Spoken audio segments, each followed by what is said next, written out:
Hello बच्चों, आपका स्वागत है हमारे चैनल में।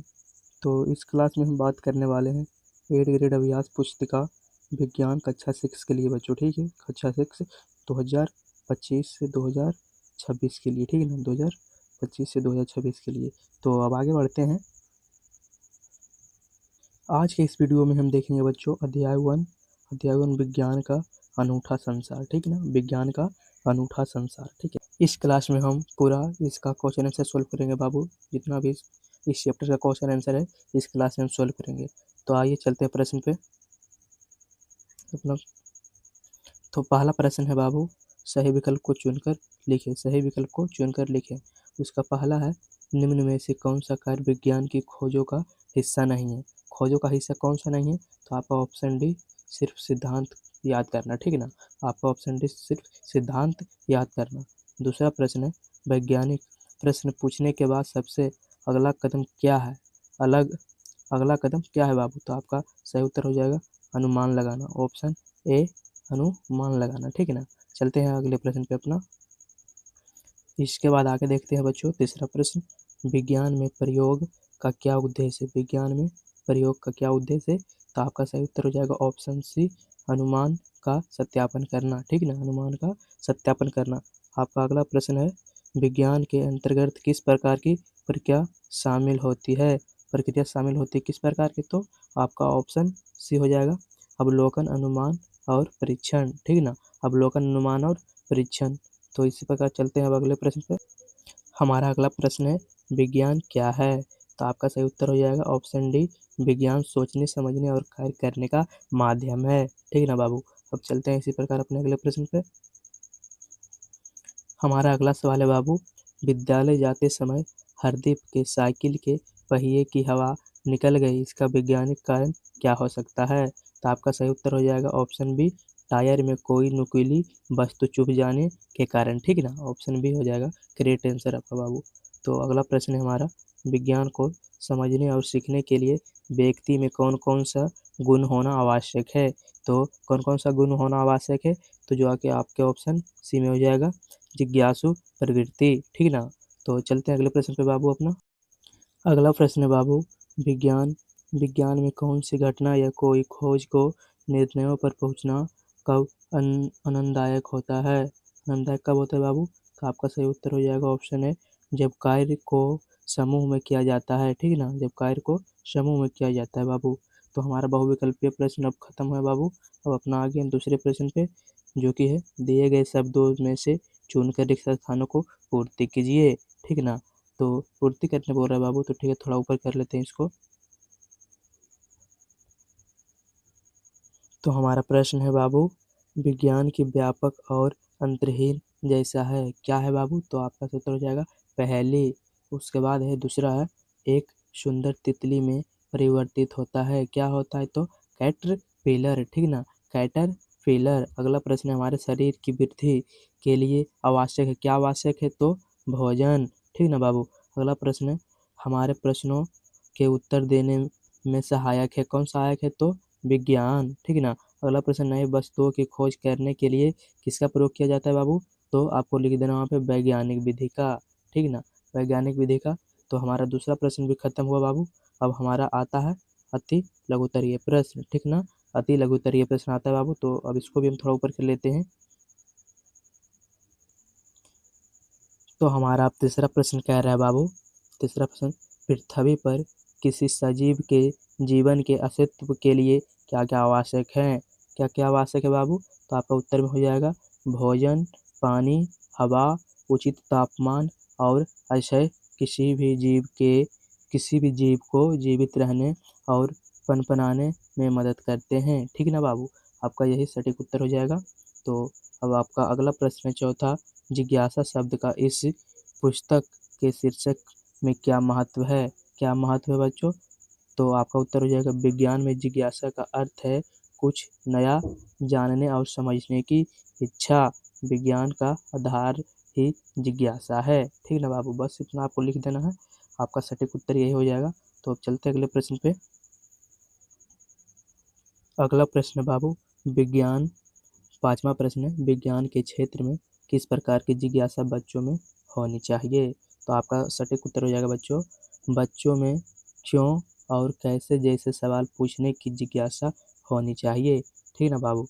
अगला प्रश्न छठा जो कि है, दैनिक जीवन में आप विज्ञान का प्रयोग कहाँ कहाँ करते हैं, लिखिए बच्चों। कहाँ कहाँ आप दैनिक जीवन में विज्ञान का प्रयोग करते हैं वो लिखने को बोल रहे हैं बाबू। ठीक ना। तो आपको लिख देना है उत्तर में, खाना पकाना, मौसम की भविष्यवाणी, स्वास्थ्य संबंधित देखभाल आदि। ठीक है बाबू, इतना लिख देना है आपको जो कि आप अपने दैनिक जीवन में विज्ञान का प्रयोग करते हैं। ठीक है ना।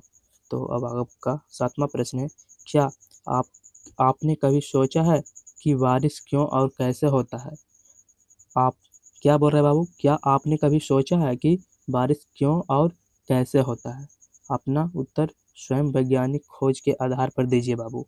जो कि बोल रहा है अपना उत्तर स्वयं वैज्ञानिक खोज के आधार पर दीजिए। तो आपको उत्तर में लिख देना बाबू बस, बारिश तब होती है जब वायुमंडल में मौजूद जल वाष्प पानी की बूंदों या बर्फ के क्रिस्टल में बदल जाता है और गुरुत्वाकर्षण के कारण पृथ्वी पर गिरता है। ठीक है ना बाबू, बस इतना ही आपको लिखना है कि फिर से हम बता देते हैं बाबू आपको उत्तर में क्या लिखना है। बारिश तब होती है जब वायुमंडल में मौजूद जल वाष्प पानी की बूंदों या बर्फ के क्रिस्टल में बदल जाता है और गुरुत्वाकर्षण के कारण पृथ्वी पर गिरता है। ठीक है बाबू। तो हमारा अवधि लघु उत्तरीय प्रश्न भी खत्म हुआ बाबू। अब चलते हैं अपने अगले टॉपिक पे,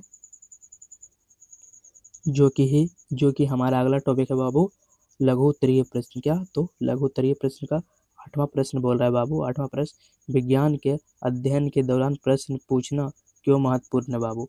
क्यों महत्वपूर्ण है, तो आपको उत्तर में लिखना है बाबू बस इतना, प्रश्न पूछना हमारी जिज्ञासा को बढ़ावा देता है। ठीक है ना बाबू। क्या, तो प्रश्न पूछना हमारी जिज्ञासा को बढ़ावा देता है और हमें नई नई खोज के लिए प्रेरित करता है, जिसे हम प्रकृति के रहस्य को समझ सकते हैं। ठीक है बाबू, जिसे हम प्राकृतिक के रहस्य को समझ सकते हैं। बस इतना आपको लिखना है आठवां प्रश्न में। और आपका अब नौवां प्रश्न बाबू, नौवां प्रश्न कह रहा है, क्या आपने कभी देखा है रात में सितारे चमकते क्यों दिखाई देते हैं। बोल रहा है प्रश्न, हमारा नौवां प्रश्न है, बोल रहा है क्या आपने कभी देखा है रात में सितारे चमकते क्यों दिखाई देती है। तो इसका वैज्ञानिक कारण क्या है, इसका वैज्ञानिक कारण क्या है बाबू पूछ रहा है। तो आपको उत्तर में लिखना है, पृथ्वी के वायुमंडल का रात के आकाश पर प्रभाव पड़ता है, जिससे तारे चमकते हुए दिखाई देते हैं। ठीक है ना। बस आपको उत्तर में लिख देना इतना ही बस, पृथ्वी के वायु। तो आपके अगला प्रश्न बाबू 10वां प्रश्न है, जो कि बोल रहा है, वैज्ञानिक कौन होते हैं, वे क्या कार्य करते हैं। वैज्ञानिक कौन होते हैं और वे कौन सा कार्य करते हैं। तो थोड़ा ऊपर कर लेते हैं कि आप लोगों को दिखाई दे सके से। तो उत्तर हो जाएगा बाबू, वैज्ञानिक वे होते हैं जो विभिन्न प्रयोग व अनुसंधान के माध्यम से नई खोजों करते हैं और हमारे ज्ञान को बढ़ाते हैं। ठीक है ना बाबू, यही वैज्ञानिक होते हैं। तो आपका अगला प्रश्न है जो कि 11 नंबर कह रहा है, विज्ञान के अध्ययन में सामूहिक कार्य का क्या महत्व है बाबू। सामूहिक कार्य का क्या महत्व है विज्ञान के अध्ययन में। ठीक ना। तो आपका उत्तर हो जाएगा, टीम वर्क से छात्रों को एक दूसरे से सीखने, समस्याओं का मिलकर सुलझाने और नए विचारों को विकसित करने में मदद मिलती है। ठीक है ना बाबू। बस आपको 11 नंबर में यही उत्तर लिखना है, टीम वर्क से छात्रों को एक दूसरे से सीखने, समस्याओं को मिलकर सुलझाने और नए विचारों के विकसित करने में मदद करते हैं। ठीक है ना। और आपके अगला प्रश्न कह रहा है जो कि 12 नंबर बाबू, विज्ञान का अध्ययन करते समय किन मूलों का अपनाना चाहिए। किन मूलों को अपनाना चाहिए, तो रुकिए बाबू थोड़ा ऊपर कर लेते हैं। किन मूलों को अपनाना चाहिए बाबू, तो किन मूलों को अपनाना चाहिए बाबू, तो आपको उत्तर में लिखना है, विज्ञान का अध्ययन करते समय छात्रों को जिज्ञासा, अवलोकन, तर्क, ईमानदारी, सहयोग और जिम्मेदारी अपनाना चाहिए। ठीक है ना बाबू। बस इतना ही आपको लिखना है, सटीक उत्तर यही है 12 नंबर का। प्रश्न नंबर 13वां है बाबू, आप अपने जीवन में जिज्ञासा का क्या महत्व मानते हैं। क्या महत्व मानते हैं बाबू, तो आपको उत्तर में लिखना है, जिज्ञासा का जीवन में बहुत महत्व है, क्योंकि यह हमें सीखने, समझने और नई खोज करने के लिए प्रेरित करती है। ठीक ना।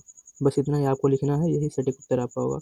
आपका 14 प्रश्न बाबू, 14वां नंबर प्रश्न है, आपके अनुसार पृथ्वी पर जल की क्या भूमिका है, जल की क्या भूमिका है बाबू? तो आपका उत्तर में लिखना है, आपका उत्तर हो जाएगा पृथ्वी पर जल की महत्वपूर्ण भूमिका है।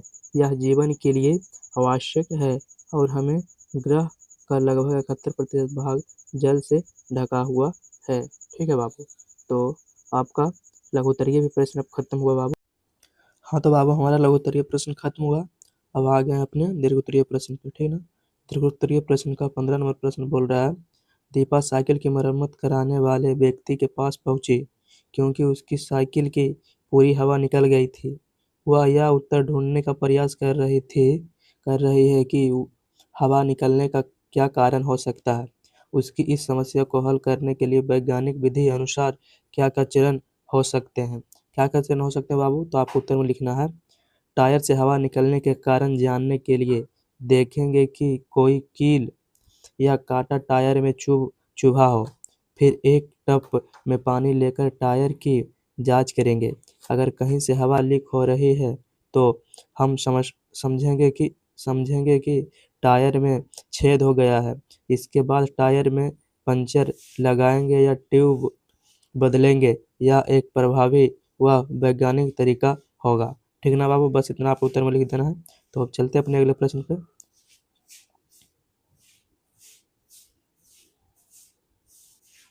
अगला प्रश्न बोल रहा है बाबू, अगला 16 प्रश्न बोल रहा है, अपने अपने विचार में विज्ञान की कौन सी प्रक्रियाएं को अपनाया हो, उदाहरण सहित वर्णन कीजिए।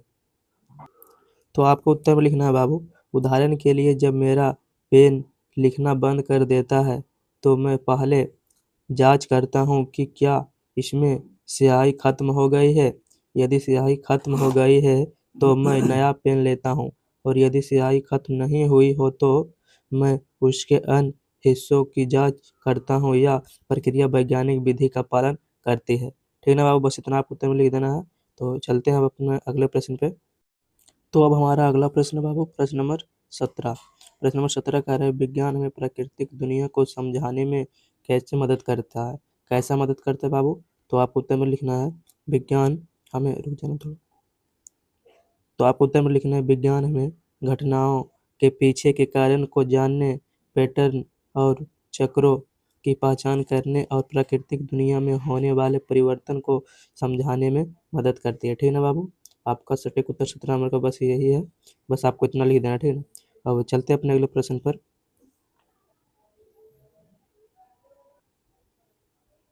प्रश्न नंबर 18 है बाबू, विज्ञान को कभी ना खत्म होने वाली पहेली क्यों कहा जाता है।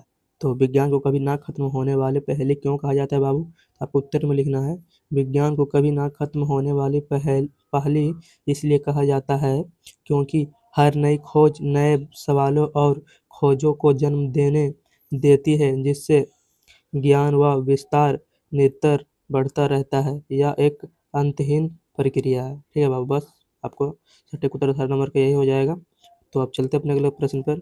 तो अब अगला प्रश्न है बाबू, विज्ञान का अध्ययन ब्रह्मांड की बड़ी समस्याओं और रहस्यों को सुलझाने में कैसे मदद कर सकता है। कैसे मदद कर सकता है बाबू? तो आपको उत्तर में लिखना है, विज्ञान के अध्ययन से हमें अवलोकन, प्रयोग और तर्क के माध्यम से दुनिया को समझने में मदद मिलती है। ठीक है, समझने में मदद मिलती है। यह हमें जटिल समस्याओं को हल करने और नए खोज करने के लिए आवश्यक कौशल और ज्ञान प्रदान करता है। ठीक है बाबू, तो अब चलते हैं अपने अगले प्रश्न पे। तो हमारा अगला प्रश्न है बाबू, हम क्यों कह सकते हैं कि विज्ञान हमारे चारों ओर हर जगह है। क्यों कह सकते हैं बाबू? तो आपको उत्तर में लिखना है, हम जिस हवा में सांस लेते हैं वहाँ से लेकर आकाश में तारों तक सब कुछ वैज्ञानिक सिद्धांतों से जुड़ा है। ठीक है बाबू, उसके बाद लिखना है, विज्ञान हमारे दैनिक जीवन में लागू होता है। हमारे द्वारा खाए जाने वाले भोजन से लेकर हमारे द्वारा उपयोग किए जाने वाले उपकरणों तक सभी में विज्ञान है, सभी में विज्ञान है। ठीक है बाबू, बस आपका 20 नंबर का यही सटीक उत्तर हो जाएगा। तो आपका चैप्टर 1 का सारा क्वेश्चन आंसर खत्म हुआ बाबू। तो इसी प्रकार इस चैनल पे आपको सारा क्वेश्चन चैप्टर बाय चैप्टर आपको सॉल्व मिल जाएगा बाबू। ठीक है, तो हमारे चैनल पर नए हैं तो चैनल को सब्सक्राइब कर लीजिए। ठीक है बाबू, तो अब यही ख़त्म करते हैं अपना क्लास।